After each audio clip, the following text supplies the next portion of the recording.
അധികാരത്തിലെത്തിയതിന് പിന്നാലെ മദ്യവിൽപ്പനശാലകൾക്ക് പൂട്ടിടാൻ തമിഴ്നാട്ടിലെ TVK സർക്കാർ 717 ടാസ്മാക് ഔട്ട്ലെറ്റുകൾ അടയ്ക്കാൻ മുഖ്യമന്ത്രി സി ജോസഫ് വിജയ് ഉത്തരവിട്ടു. അതിനിടെ സി ജോസഫ് വിജയുടെ ജോത്സ്യനെ മുഖ്യമന്ത്രിയുടെ ഓഫീസർ സ്പെഷ്യൽ ഡ്യൂട്ടിയായി നിയമിച്ചു. സുപ്രധാന തീരുമാനമാണ് മുഖ്യമന്ത്രി ഇന്ന് രാവിലെ എടുത്തത്. 717 ടാസ്മാക് കടകൾ പൂട്ടാനാണ് ഉത്തരവ്.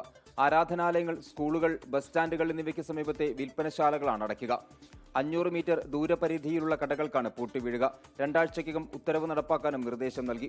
പൊതുജനങ്ങളുടെ നന്മയെ കരുതിയാണ് തീരുമാനമെന്ന് മുഖ്യമന്ത്രി നിർദ്ദേശത്തിൽ പറഞ്ഞു. അതിനിടെ ജ്യോതിഷിക്ക് നിയമനം നൽകിയ മുഖ്യമന്ത്രിയുടെ നടപടി വിവാദമായി. ഓഫീസർ ഓൺ സ്പെഷ്യൽ ഡ്യൂട്ടിയായാണ് റിക്കി രാധൻ പണ്ഡിറ്റ് വെട്രിവേലിനെ നിയമിച്ചത്. പ്രിൻസിപ്പൽ സെക്രട്ടറി റീത്ത ഹരീഷ് താക്കറാണ് ഉത്തരവിറക്കിയത്. OSDയുടെ ചുമതലകൾ പിന്നീട് പ്രഖ്യാപിക്കുമെന്ന് സർക്കാർ അറിയിച്ചു. നിയമനത്തിൽ വലിയ വിമർശനമാണ് തമിഴ്നാട്ടിൽ ഉയരുന്നത്.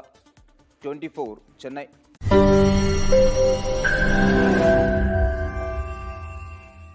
ലോകത്തെവിടെയായാലും ഏത് സമയത്തും 24 വാർത്തകളും ഓഗ്മെന്റഡ് റിയാലിറ്റി പാക്കേജുകളും എക്സ്പ്ലെയിനറുകളും വിശദമായി കാണാൻ ഞങ്ങളുടെ YouTube ചാനൽ നിങ്ങൾക്ക് സബ്സ്ക്രൈബ് ചെയ്യാം.